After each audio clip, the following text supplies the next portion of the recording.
to the Good Warfare Communications Broadcast Network. I'm your host, Wes Mullins, and this is Everyday Apologetics. This is a no logical fallacy zone. This is a check your presuppositions and self-refuting statements at the door zone. So open your mind and open your hearts, and let us reason together.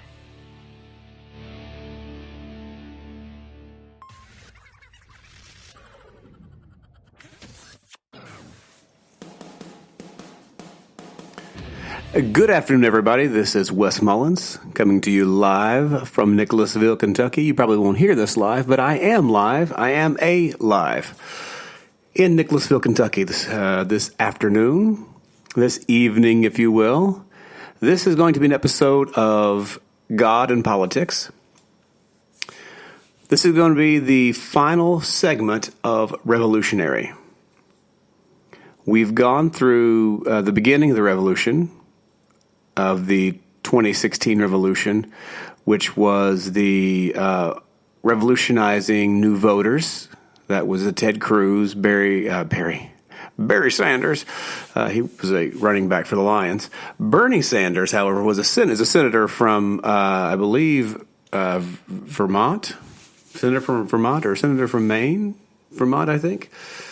New Hampshire, one of those New Englander states, and Donald Trump, how they re-energized the voters, and how all three were pitching a different thing, and all three were pulling new voters into the mix. Now, when all that fell apart, they all kind of came together. The second part of revolution was we were down to Donald Trump and Hillary Clinton, basically at that point, and what are you going to do about that? And it went into the founding of the Constitution, it went into the foundations of Donald Trump, and I believe the foundations of Hillary Clinton, if memory serves right. And this one's going to be about us. Because the revolution that what we're discussing, called Revolutionary, this podcast series, is not about creating something new. Now, I know the founders, the founding fathers of America, even going back to the Pilgrims, which, a little side note here, the Pilgrims never stole any land from the Indians. It was given to them. They actually made friends with the Indians, and they never slaughtered the Indians, gave them smallpox blankets filled with smallpox and things like that. That would be the Jamestown adventurers or pioneers, if you will, who became the colonialists. They are the ones who did that. The Pilgrims actually came over they weren't Puritans, by the way. They were members of the Anglican Church, and they came over to set up a place for religious freedom. Not like the Puritans and not like the gold obsessed men who came to Jamestown. So just trying to make that clarification there. But if we go all the way back to the foundations of what America is, and I really think that Bono of U2, Bono says it better than probably I've heard it said in a really, really long time. Anyway, it's not a right-left issue. It's a right-wrong issue, and America has constantly been on the side of what's right. Because when it comes down to it, this is about keeping faith with the idea of America. Because America's an idea, isn't it? I mean, Ireland's a great country, but it's not an idea. Great Britain's a great country. It's not an idea. That's how we see you around the world. As one of the greatest ideas in human history, right up there with the Renaissance, right up there with crop rotation on the Beatles' White Album. The idea, the American idea, it's an idea. The idea is that you and me are created equal. It will ensure that an economic recession need not become an equality recession. The idea that life is not meant to be endured but enjoyed. The idea that if we have dignity, if we have justice, then leave it to us, we'll do the rest. This country was the first to claw its way out of darkness and put that on paper. And God love you for it, because These aren't just American ideas anymore. There's no copyright on them. You brought them into the world. It's a wide world now. I know Americans say they have a bit of the world in them, and you do. The family tree has lots of branches. But the thing is, the world has a bit of America in it too. These truths, your truths, they're self-evident in us. Those truths are self-evident. The words penned by Thomas Jefferson in the Declaration of Independence, we hold these truths to be self-evident, and that we will pursue life, liberty, and the pursuit of happiness. What Bono is saying there is something that we all need to take stock of. America is not about the geographical location. Now, we do have this idea does live within the sovereignty of our natural borders. But the idea of America, the reason why it's not just an American idea, the reason why it is self-evident is because, and the Founding Fathers knew this, they were simply putting on paper what they knew to be true about nature's law, about God's law.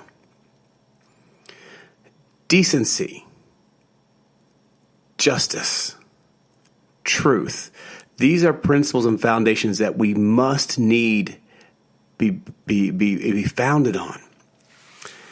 And so as I come to you today in this revolutionary podcast, I'm asking you, the listener, will you be revolutionary? Will you revolt? Will you revolt against yourself? Will you revolt against your complacency? Will you revolt against your bickering? Will you revolt against your gossip? Will you revolt against all the worldviews that you hold that are, when light shone upon them, are found to be illogical? Will you recant those worldviews, and will you stand upon truth? Will you stand upon principle above emotion? I'm asking, will you take on the coat of arms of our founding fathers, and will you say these truths are self-evident? And like Voltaire said of old, I may disagree with what you say, but I will fight to the death you the right to say it. This third installment of the revolution is a question to the listener, the introspective question. Who are you? Are you a part of the American ideology, or are you fighting against it? And if so, why? Do you stand for truth, or do you stand for the party? See, right now we are seeing this light shone so clearly upon party politics, where Ted Cruz gets booed off the stage because he won't endorse Donald Trump. The man who tried to eviscerate him, tried to destroy him, tried to destroy his character, tried to uproot everything about him, tied his father to the assassination of JFK. And then said, I don't think it's true, but I think it's a good story people need to read about. And Ted Cruz on principle says, I cannot vote or endorse a man like Donald Trump. My principles will not allow me. We did something, and I may have talked about this in the last few podcasts, but we did something about 20 years ago. I know people of my own generation, we did this. We watched our parents stand on principle, and we watched them suffer certain things. And we said, screw this. Screw this. We are not standing on principle. Because even though principally, this is a right thing to do, this is the right thing to do on principle, it's hurting this person. This person is suffering because of principles. Therefore, principles are immoral if we bought into the lie that if anything causes suffering, it is therefore evil. Anything that hinders so-called human flourishing, that's the term they use, where humans are out to get their optimum optimum peace and enjoyment and recreation and happiness and bliss. Anything that impedes upon this is considered evil. Therefore, if you stand upon principle and you suffer for that, that was an immoral suffering, and you should not have had to have suffered that. So we gave up our principles. We gave up our principles. What do we give them up for? For the right to be emotional without truth constraining our emotions. We gave up the right to be principled and truthful so that we could express our emotions without condemnation. That I can say, I am hurt by you, even though I have no right to be hurt. I'm claiming victimhood. Now, that's a trigger word for some of you leftists, victimhood. That's what the right always say about the left. They're always claiming victimhood. But we chose that. We chose that. We chose to lay down the path laid before us by our grandparents and our parents. And our parents also started this trend as well, too, because they watched their grandparents and watched their parents live principled lives. And that principled lives led them through a lot of suffering. You know, somebody who thought divorce was wrong would not get remarried, even though they had met this perfect guy. They would not get remarried. Or, you know, you watch the movies where there's some unrequited love, and it's forbidden love, and it's just going to bring happiness. And so the two often have this affair, and it's beautiful, and it's a great story. And it wouldn't have happened had they stood on their principles. They wouldn't have had enjoyed that moment. And then all hell breaks loose in the movie because of that affair. Now, in real life, we know in real life, this is the truth. Sex has never, ever fixed a relationship. Ever. An affair has never, ever fixed a relationship. Cheating on somebody has never, ever made the relationship better. What has made the relationship better? Honesty, truth, and principle. Somebody says, well, I don't love them. I don't love them right now. I don't love them right now. I can't stand to be here. It kills my soul to be here. Find a way to do it. Find a way to get to the place of the good. If you're not getting along, something's wrong. You need to fight through it. The relationship is worth it. That person is worth it.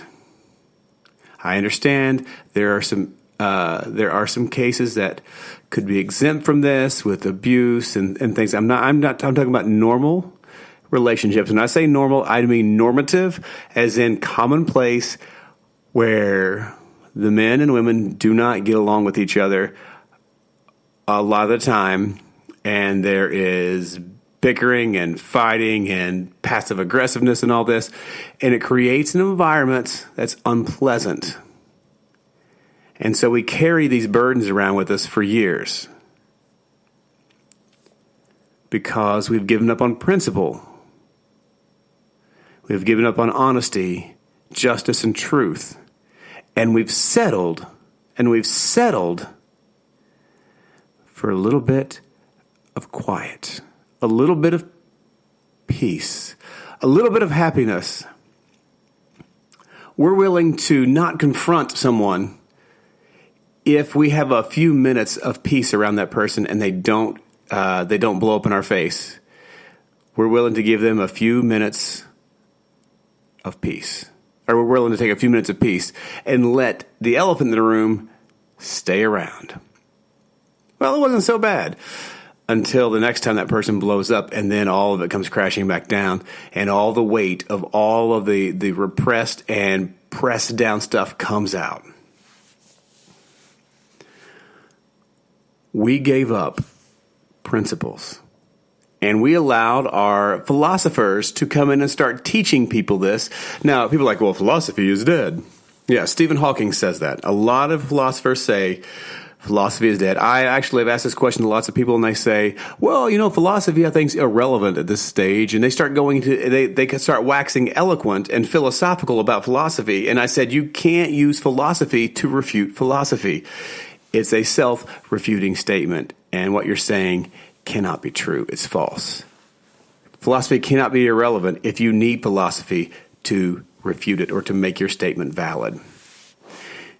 And so people will try to do that. They'll try to say, well, philosophy is dead. This is something this process is something that I refer to as the devil wears Prada theorem. Okay? If you remember in that movie, it was, Wes saw the devil wears Prada. I did. It's actually a pretty cool movie about the fashion industry. I didn't think it was going to be that good, but Anne Hathaway does a pretty good job. I think it's Glenn Close in there does a pretty good job. The Mentalist is in there. Simon Baker. Anyway, check it out. It's a good movie. Anyway, in that movie, not to give it all away, but Anne Hathaway has this part where she laughed at Glenn Close, who is the emperor of fashion, if you will, who said something about making a big fuss about choosing a very specific color for this year. And what happened was when Anne was laughed, she's like, I picked this up at Walmart, and it didn't take me 5 minutes to pick it out. And you guys are spending a really long time trying to figure out what specific color you want this to be or what shape you want this to be. And Glenn Close's character says something that's very, very telling right here.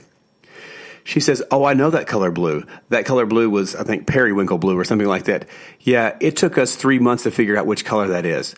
What you don't realize is the high-end fashion people choose this stuff, and it trickles down and goes out to the masses through lower fashion people, and it comes out to you a few years later.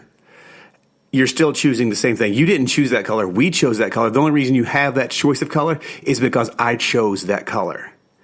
I was like, whoa. Now, put this in context. When you hear someone spouting off things like philosophy is dead, that has trickled down through the last couple decades of philosophers and scientists who have begun to disparage philosophy and have gone into a more postmodern ideology and a worldview that all opinions are equally valid. And so it starts going down through this, and they're like, you know what? All that old philosophy from the 20th century, it's all dead. It doesn't matter. It's done away with. Only things that are new are good. Anything that's old is bad. Well, that philosophy didn't come from that person you're talking to. You're sitting in a break room and someone's like, philosophy's dead. God's dead. That didn't come from him. That was passed down through all the mediums this person has ever been involved with.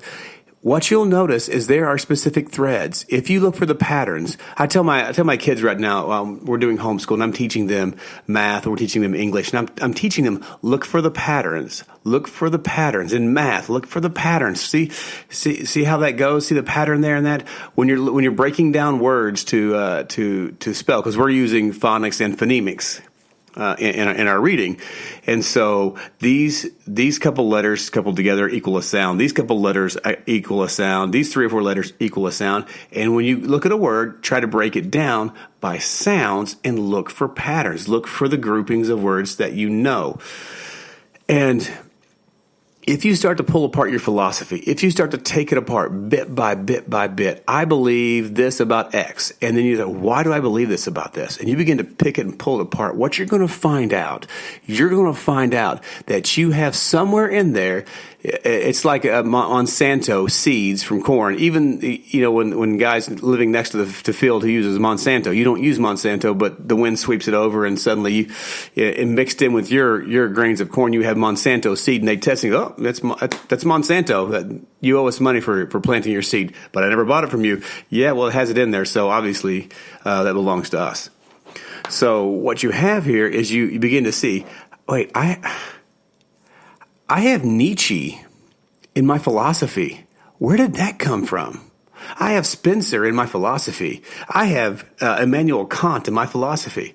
I have Richard Dawkins in my philosophy. I don't know how he got there. It's because we chose to accept little pieces of things, little compartmentalized thoughts that we thought were so cute. And we picked up this little idea. It's like, oh, look, this idea is so cute. All opinions are equally valid. You picked up this little, and you start petting like a little kitty cat. Oh, this little philosophy is so cute. And you put it with your other philosophies. And then suddenly it infects all the, not that cats are infectious. They are with joy, and they make you want to purr as well. But suddenly you take in this little philosophy, and it suddenly goes into all of your thinking, and you pull in another philosophy. You like, oh, I like that philosophy. Oh, I like that philosophy. Oh, I like that philosophy. And I'll tell you, when you stop and you listen to yourself, you will hear it. You will hear it. Let me give you a little example about this. And I heard this on the radio, and I cannot remember the guy's name. I would love to give him credit for the story. This is not my story. I heard this on the radio. This comes from a guy who is a guy who goes around the country and he debates bioethics. Bioethics basically is abortion topics. He goes to the college campus and stuff. He debates someone who is pro-abortion, pro-choice, and he is the pro-life guy. And basically he says, I don't tell what I do for a living to anybody. I get on a plane, I am silent, because everybody has their own opinions. And as soon as I say what I do, they're going to throw it back in my face. They're going to argue with me, and it's going to get ugly. So basically I just keep to myself. But he said, one day I was out taking my kid to the park, and we're out there on the swings, and the kid's swinging back and forth. And some lady walks up and says, how you doing? Starts with a small talk. No, I'm doing fine. And she looks at him and says, well, what do you do for a living? And he says, well, I don't normally say this. He said, but I basically research and debate about bioethics issues. And she says, oh, you mean abortion? He's like, in short, yes. And she said to him, well, I think it's wrong, but it's not my place to tell people that they can't do it. And he said, I sighed for a second, and I went, can I tell you what you just told me? Can I read it back to you, what you just said? Because it sounded good. You sounded like you were taking a hard stand, but yet you were being gracious. You sound like you were being firm and gracious. Here's what you told me. I think it's wrong to murder my child, but who am I to tell someone else that they can't murder their own child? And she said, you're right. I did say that. That's not at all what I mean. There's a difference between what we say, what we mean to say, what we've actually said. And in there, what we've said grammatically and what can be understood. Those are all different things. The words we say, the words we use, what the other person interprets, what we meant to say, and what was actually said objectively, barring the two, that the words you use actually mean these certain things. So if you look at that, there's grammatical, there's the authorial intent, that's yours, and then the interpreter's intent, what was actually heard. And so we have to become conscious of what we say, of what we think, and what we do. We can no longer skate by on our emotions alone and say, I don't care if it's not principled, if it's not right. I feel this way, and what I feel is true. And my feelings will have validity, and you will see my feelings as true because they are true. I feel this way. To that, I would say, absolutely, 100%. It is true that you feel that way. What is not truth is that it is right for you to feel that way. It is not always correct for us to feel certain ways. We could think that our husband was cheating on us, and we treat him like crap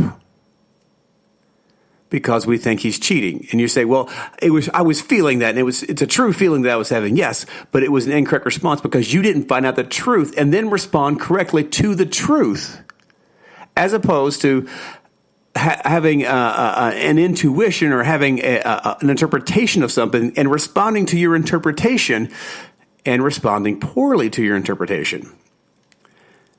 Because there's something that everyone's going to agree on. And I love it when C.S. Lewis talks about this in Mere Christianity. We all agree there is a way we ought to respond to everything. To everything, we have this thing where we say, you responded incorrectly. Even those who say all opinions are equally valid will scoff when I say, that's wrong. You're wrong. And they will say, you can't answer like that. You have to answer, or you ought to answer like this. Well, wait, how can you bring the word ought in when you're simply saying that my interpretation has to be right because all opinions are equally valid? How can you say I ought to do something other than what my opinions and my whimsical, capricious self, my autonomous self says is true? How can you tell me I ought not act that way? Where did you get your authority? You just reached up and pulled that authority somewhere out of the sky, and then you slapped it down and said, well, I have the authority to say this. Why? Well, because I say I do. Excuse me? Folks, the examples I'm giving you is I'm trying to convey the message to you that we have believed lies. We have believed lies from ourselves, lies about other people, lies from other people, and we have believed falsehoods about the world for so long that we don't know what's true. You know, a caller called into Glenn Beck and he says, I listened to all the Hillary stuff. I listened to all the Trump stuff. I listened to the Ted Cruz stuff. And he said, I thought if I listened to both sides, it would make me smarter. But it just made me confused. Now, why is that? Because what we're given is called the Euthyphro Dilemma. We're given options A and options B. And if you don't vote for option A, you're wrong. If you don't vote for option B, you're wrong. But I can't vote for either one of those on principle because neither one of them are truthful. On principle, I can't vote for them. You have to. So which one do you choose? If you choose Donald Trump, you're wrong. If you choose Hillary Clinton, you're wrong. And you look at that and you go, there has to be another option. There's not another option. These are only, no. There is another option. There's the option of truth and to vote with your conscience. Well, I'll get those together here. And everybody says, well, this is not a conscious vote. You can't vote your conscience on this one. You have to vote party lines. You have to vote party lines. Maybe there'll come a time when you can vote your conscience, but not now. Every time you vote, it should be a conscious vote. It should be a vote of your conscience. It should be a vote of principle. It should be a vote that says, this is my voice. Of the voices of America, I am making my voice heard. This is my vote. This is my voice. And that's your vote. But we have believed and bought into this every time they do this. Now, what you'll notice, if you go back and you pull apart the language, if you pull apart the language of the last 8 years of Barack Obama, Harry Reid, and you go through Hillary Clinton, you go through the list of progressives who are out there, and you go through also the list of the progressives that are in the Republican side. If you go through and you see that there's Mitch McConnell and John Boehner, and you go through and you pull out those guys and you listen to how they speak. They speak with Euthyphro dilemmas all the time. Now, what they'll do is they'll change a word. The healthcare debate. Remember that? The Obamacare healthcare debate. Remember that? The big healthcare debate. Yeah. What happened in the healthcare debate? Well, the healthcare debate was never about healthcare. It was never about healthcare. Because if it had been about healthcare, there were much easier and quicker and more fiscally sound ways to do it than to try to take over the entire health insurance industry. Do you notice the government did not take over the hospitals, did they?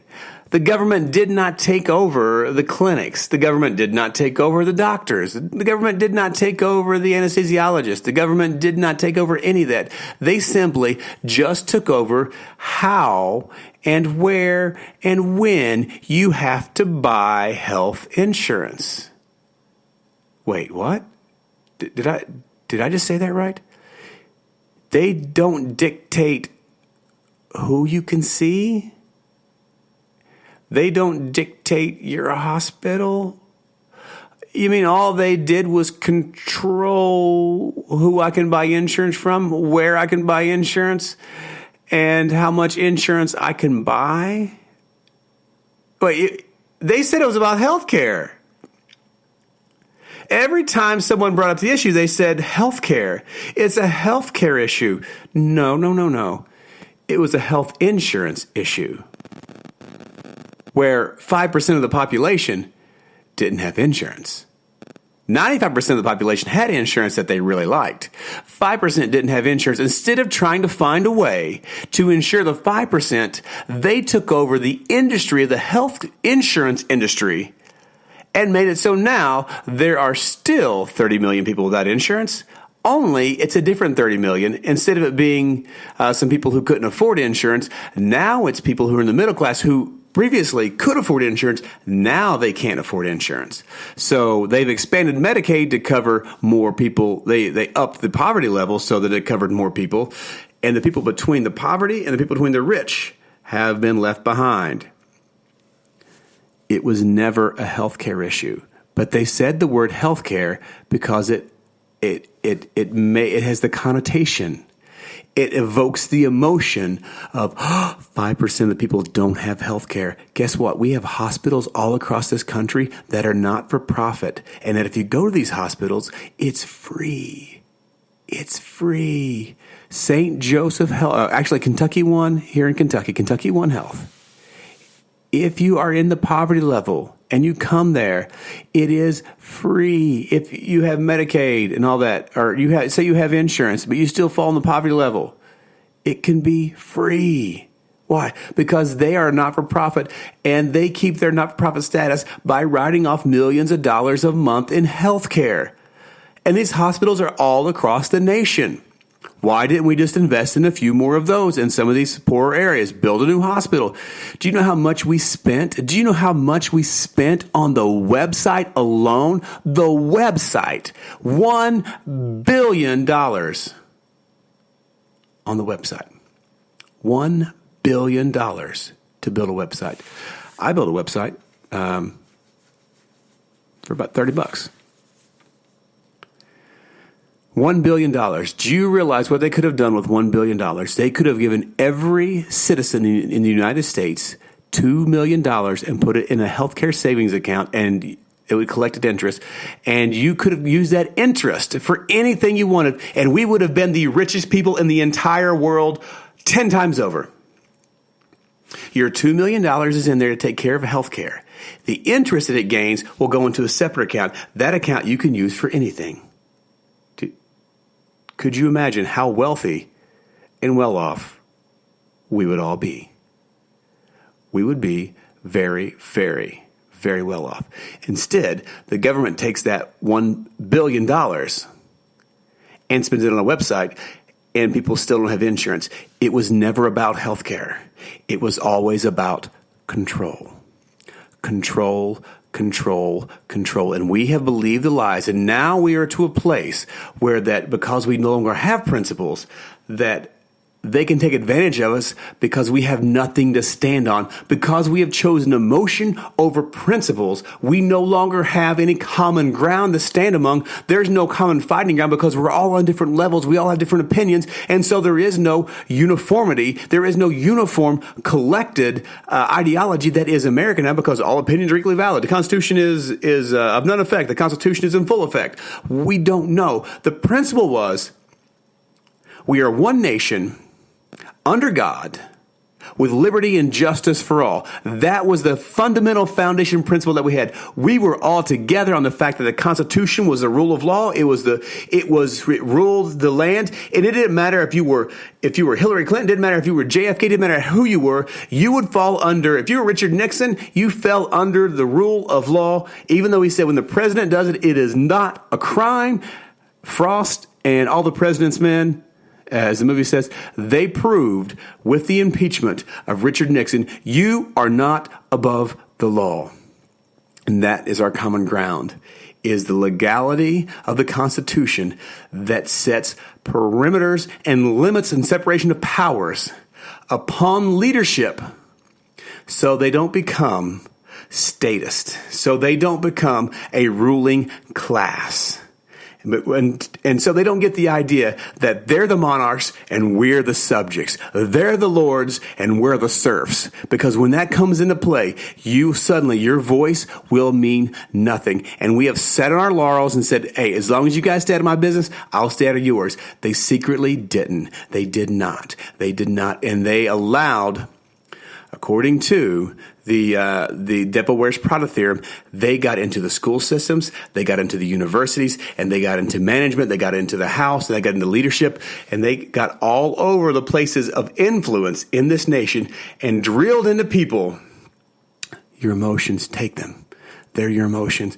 The whole time, they're usurping and manipulating you with your emotions, and you don't even know it, and saying, your emotions are true. Your emotions are true. Oh, feel that emotion. And they stir up mobs by using emotional manipulation, whereby if we stood on principle, we would not go into these emotional tirades, and we wouldn't go on these emotional Twitter tirades, and we wouldn't go into this, and we wouldn't be emotional people. We would be logical, and we would be rational people, and said, I am angry, but I can't make this choice because my principles say, even though I'm angry, I know my principles are founded on something that is right.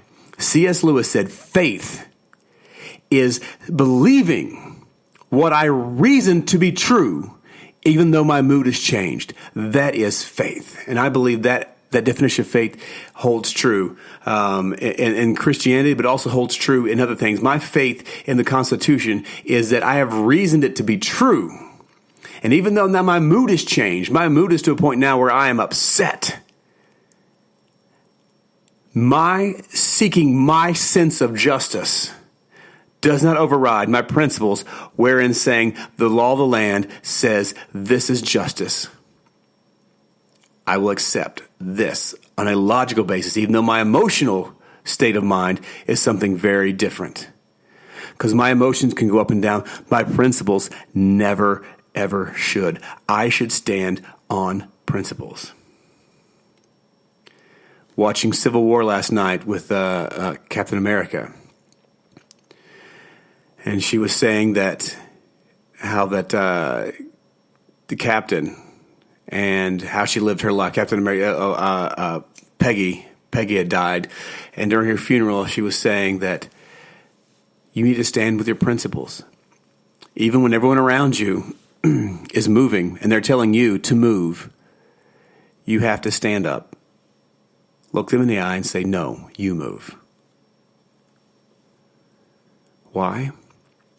Because principles should not change unless they're changing to something that's better, more founded, and more principled.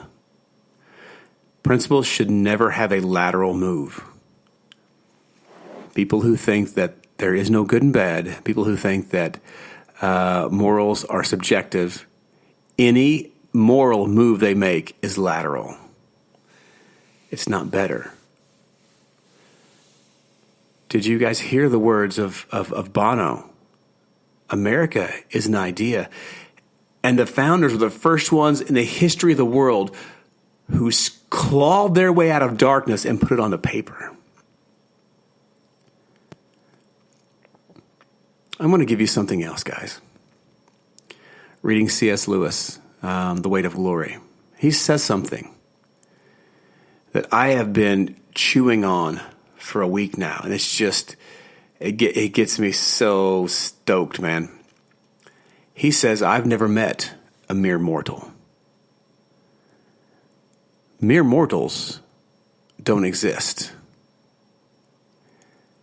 When you laugh, joke, and pal around with somebody, with another person, that person is immortal. Think about this.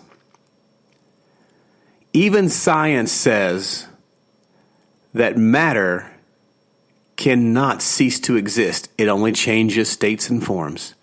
A log, when burned, turns into ash and gas. Its form changes, but the log remains.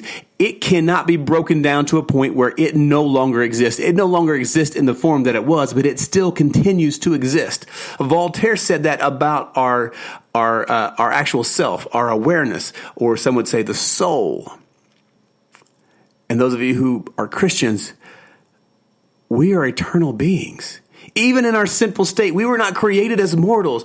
Adam was not created as a mortal man. He was created as immortal. The only reason he has mortal tendencies is because of the fall, because of sin. Death only comes because of sin, and it only kills the flesh. It doesn't kill the soul.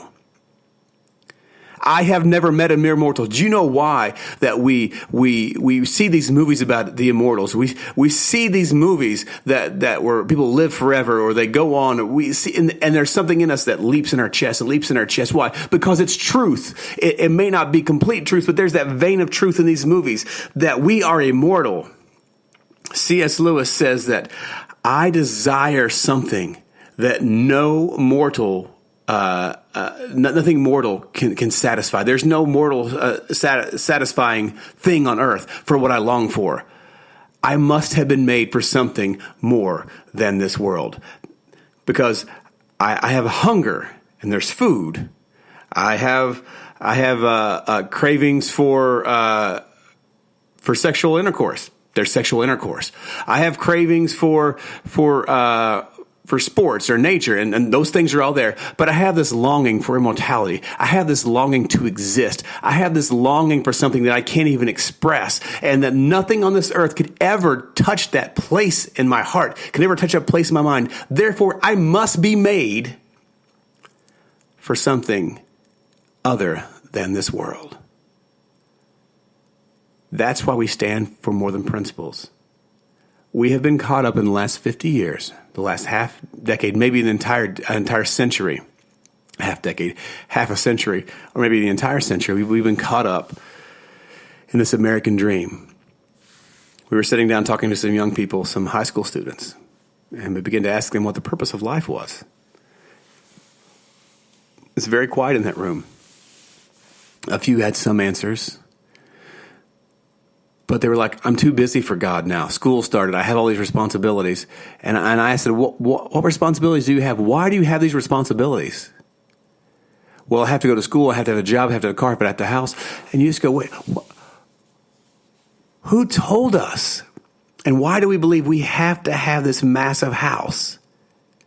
We have to have Netflix. We have to have DirecTV. We have to have this security system. We have to have this new car. We have to have this guitar. We have to have this. We have to have that. We have to have this. We have to have that. And suddenly, a job barely pays our bills. Why? Because our money is so spread out with things we have to have as a part of the American culture that we are burdened to a place where we cannot concentrate or focus on God. And we give up our principles because we're too tired. We're too tired to handle our principles. Why? Because our principles cost us. In Nick Ripken's book, Insanity of God, he talks about we are always free. We are always free to worship God. As the Constitution says, this is an inalienable right that we have the pursuit of life, liberty. We have the ability to pursue life, liberty, and the pursuit of happiness. That's inalienable. God has given us these rights. And when the Bill of Rights came out and said we have the freedom of speech,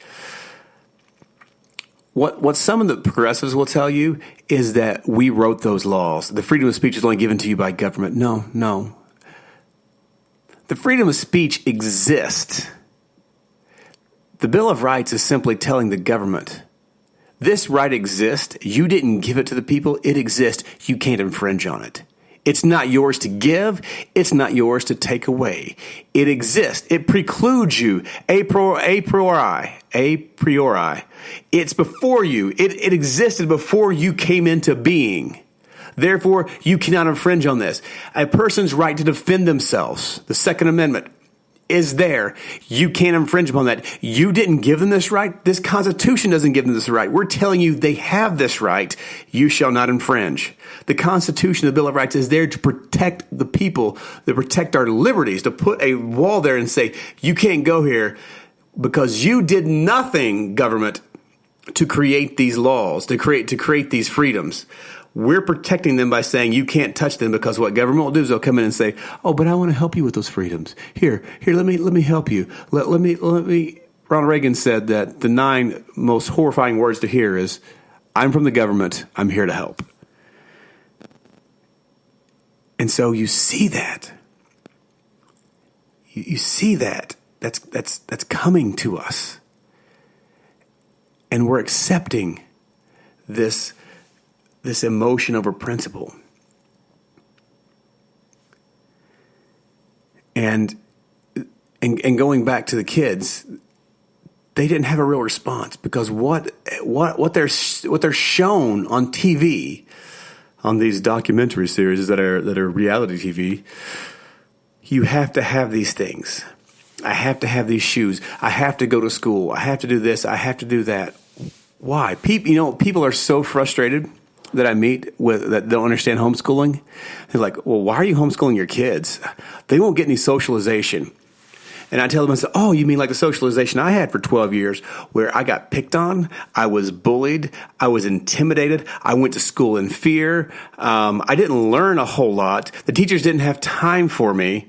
It was an artificial environment that I was forced to belong to for 13 years of my life.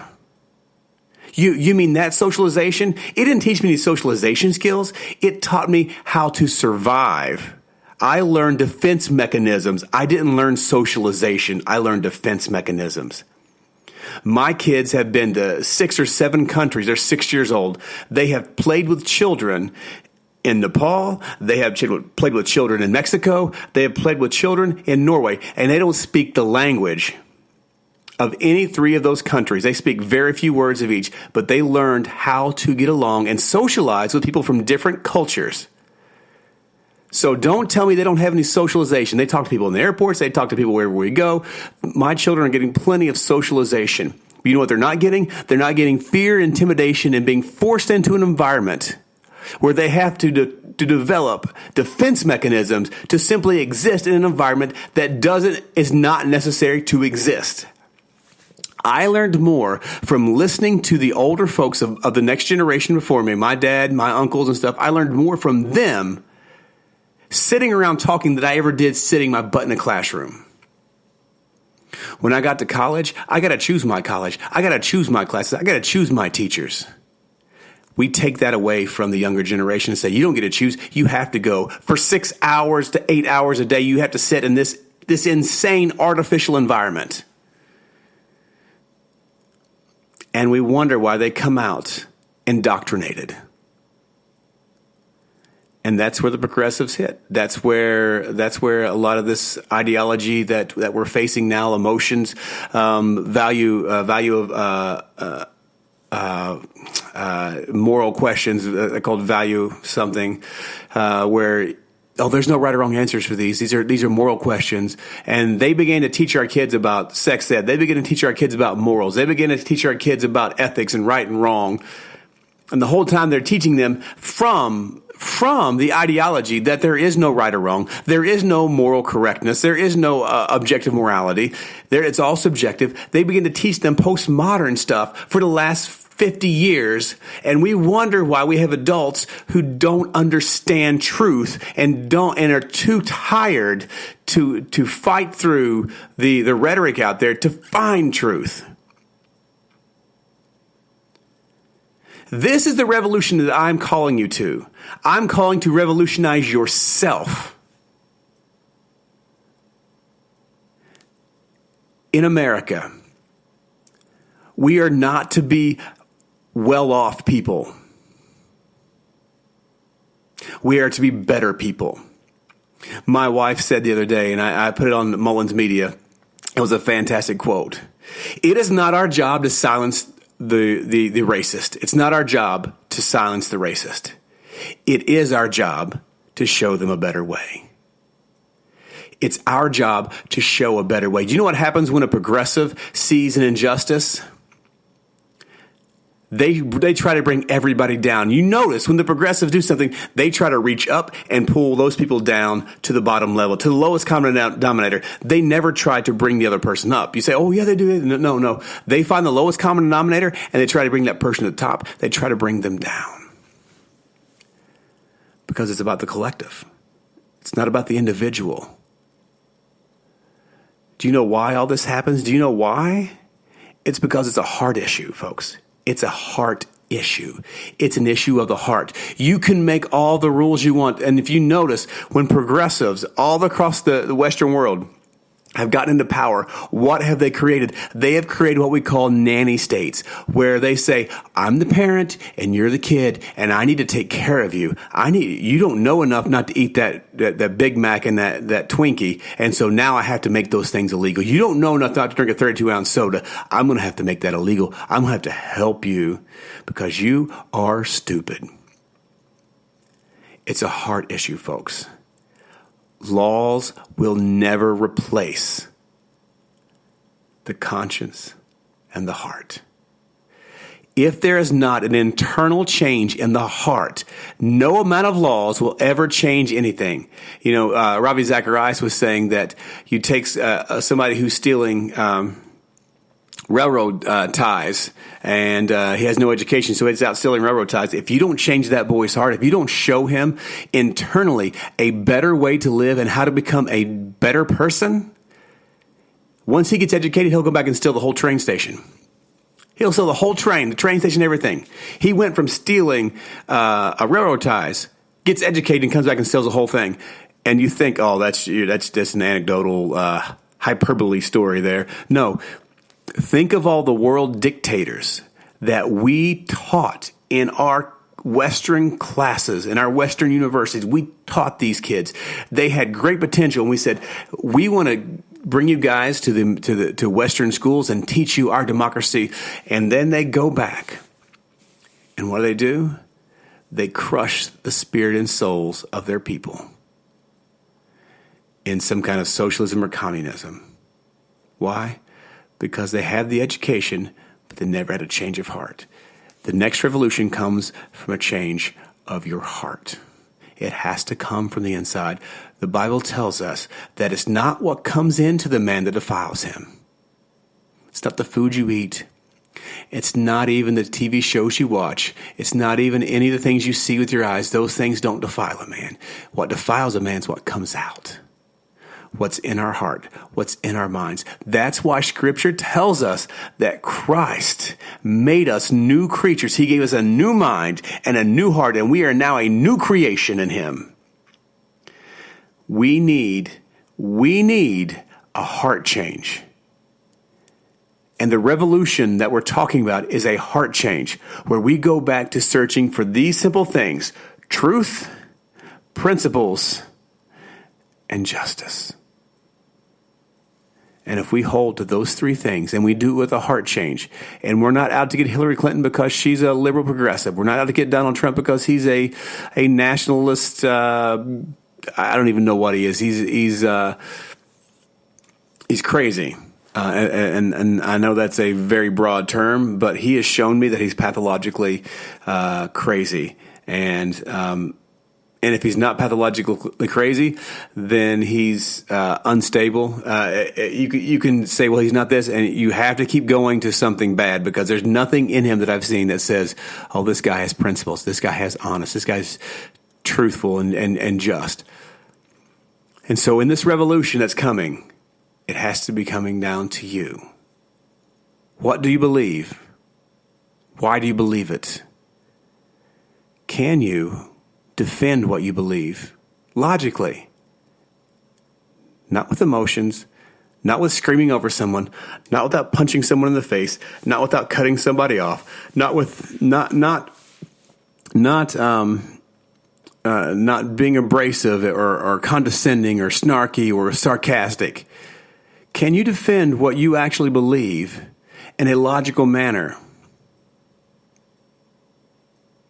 It's a tough question. Because if you believe the rhetoric and you believe the 30-second snippets on the news, you're like, well, that person's an idiot from the 30-second clip, then I can tell you're not using your brain. We have been taught to be analytical on everything. We have been taught to be so analytical against Christianity and against religion, but not analytical when it comes to politics, unless it's party politics. And then they'll teach you. See, here's the thing that party politics teaches us.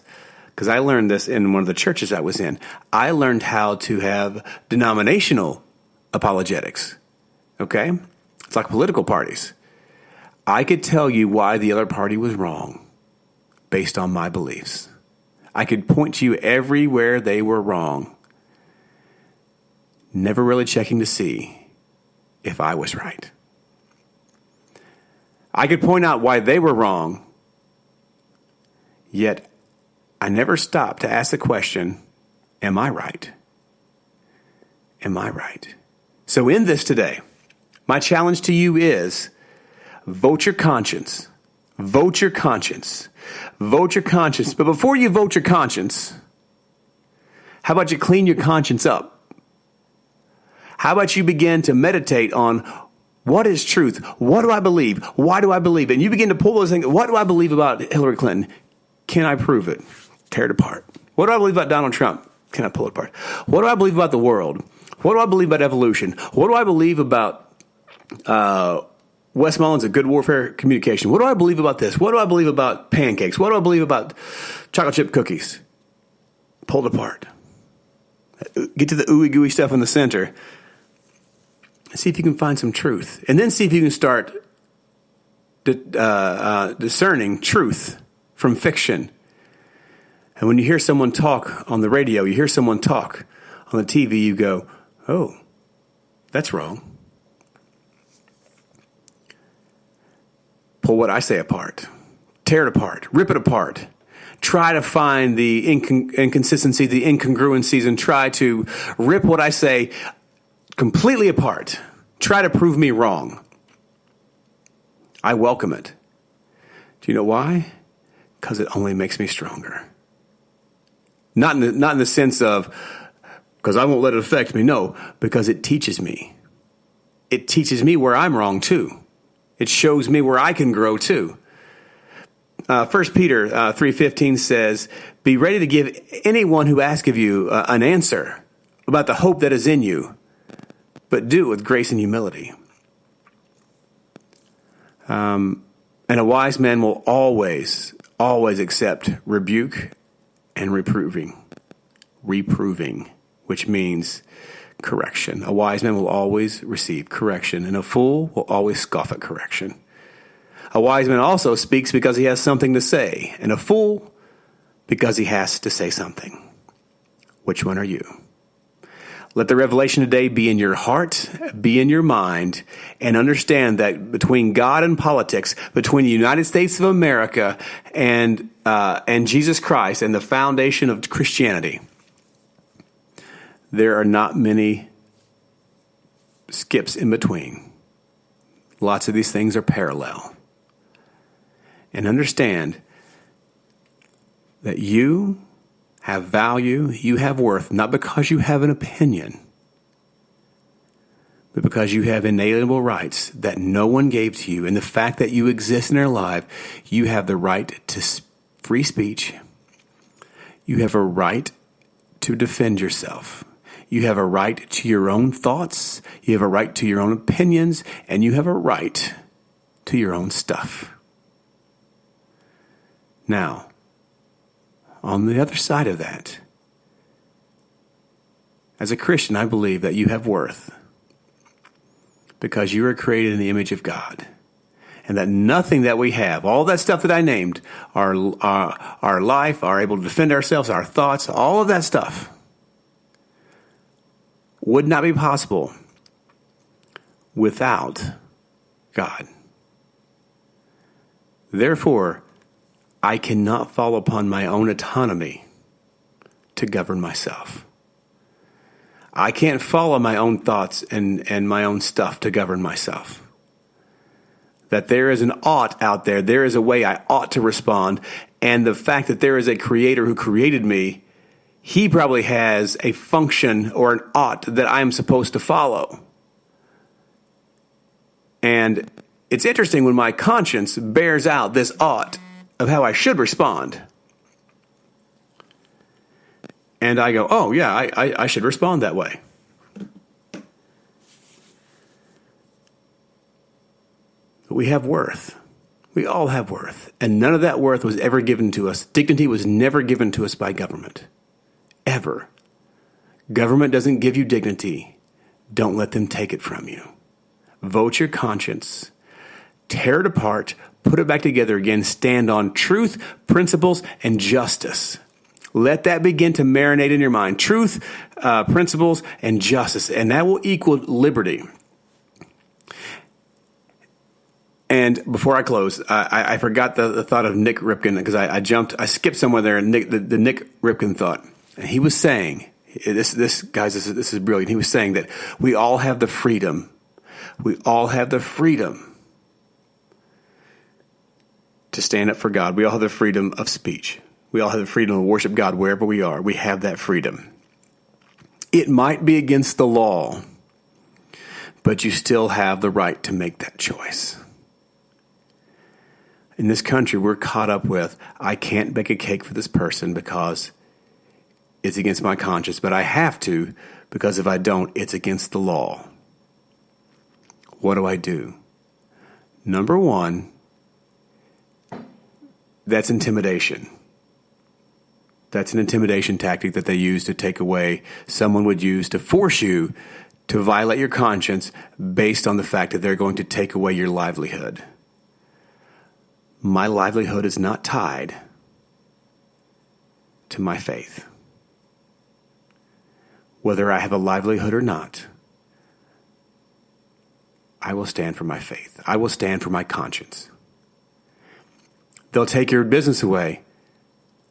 My faith is bigger than my business. I can get another job. What if you can't get another job?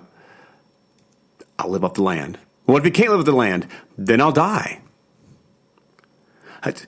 But I'm not going to violate my principles because someone wants to force me to believe something that I know to not be true. Do you understand that it can legally be wrong to do, but it's the right thing to do? Civil laws can be changed. Natural laws are objectively true, self-evidently true. So just because someone says there's a law against it, there was a law against, and I'll prove it to you, in both China and in both Russia, Christianity was illegal. But it was right for people to do it. There was a man named Dimitri in the Insanity of God book who started a home church. Didn't want to start a home church, really, just started reading the Bible to his children and wound up being a home church of 100 and some people coming to hear the gospel. Now, you look at this. All they were doing was reading the songs, and all they were doing was praying. It grew from 2 people to 175 people in the span of about 2 years in a country where it was illegal to be a Christian. Some churches can't get 175 people to come through the door, and they've got light shows and fog machines, and they've got a choir director, and they've got basketball courts and tennis courts and soccer, and they've got all the amenities. It's fluff. It's all fluff. It's all distraction. All you need is the gospel. That's it, folks. That's it. You just need mere Christianity. That's it. Dimitri went to prison, and they said all that they want you to sign is this paper saying that I started this church, and I was pressured to do so by the United States government as they were trying to overthrow my country. They were using me to promote Christianity to help overthrow communism in Russia. And he said, I won't sign it. For 17 years, they abused him, they beat him. But every morning of that 17 years, he raised his hands and he sang a song. He sang a heart song, sang the same song. And he was in a prison of 1,500 hardened criminals, murderers, rapists, the worst of the worst were there in this prison in Siberia. And they were throwing feces at him. For those of you who don't know, it's poop. They were throwing urine at him. They were throwing food. They were throwing trash at him. And every morning he would stand up and he would raise his hands.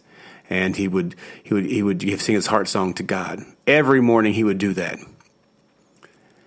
Around the 17-year mark, they couldn't break him. Finally, they dressed a woman up. They stole some of his wife's clothes, dressed a woman up who looked like him, drug her kicking and screaming past his cell.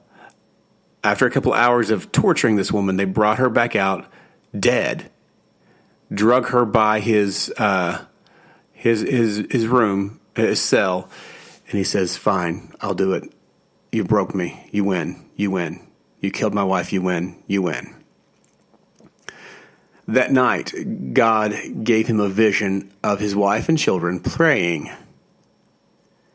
in their room. He let him hear and see a vision of that. Next morning, they came in for him to sign the paper, and he says, "I won't sign it. You've lied." God showed me a vision. Holy Spirit showed me a vision of my wife and my child alive. They were praying for me last night. I will not sign it. They began to beat him and drag him out of the cell, and they were taking him off to execute him at that point. And when they brought him out of the cell doors, 1,500 men stood to their feet, raised their hands, and sang his heart song. The men looked at him and said, "Who are you? Who are you?" It was illegal to stand up for Christ. It was illegal to stand on principle. It was illegal to stand for truth. It was illegal to stand for justice. Yet that person did it in the face of all legality. Because why? Because it was objectively true. It was self-evidently true. And he knew it. And he was standing and doing what he ought to do. In our heart, we need to have a revolution where we stand for truth, regardless of denomination, regardless of political party, regardless of ideology. We need to stand for truth above all else. If we start searching for truth and actually accepting truth when we find it, then we can get past a lot of these petty ideologies. I think God is real because I'm mad at God. Well, your opinion doesn't matter to a hill of beans above the facts, above the truth. Because there are many people who have said God does not exist. And they're militant atheists because they're simply mad at God. How do I know? Because I was one of them. But there was a revolution in my heart. And there's been a revolution in my heart the last couple of years that have changed everything about me. Every fiber of my being is being changed because I'm seeking for truth. I'm searching for truth, and I'm standing on principle. Regardless of my emotional state, I am standing on principle. Why? Because it's the only thing that remains during the tough times. Because my emotions can be driven by my food. They can be driven by sleep deprivation or too much sleep. Or they can be driven by hormones. But principles that you reason to be true and that are true historically and they're true since the beginning of time, those things will last. My emotions will change day to day. I cannot base my ideology on something that changes simply because I eat too much spicy pizza. Or because the weather changes out there and my sinuses swell up and my mood changes. I become this irritable, nasty guy. I can't let my principles be dictated by something so whimsical. We need to choose our candidates for America on principle, not on emotional currency, because we would be bankrupt in a hurry. Thanks, guys, for stopping by. This has been Wes Mullins with Good Warfare Communications Podcast Network, and this has been God and Politics. See you guys next time. Have a great week.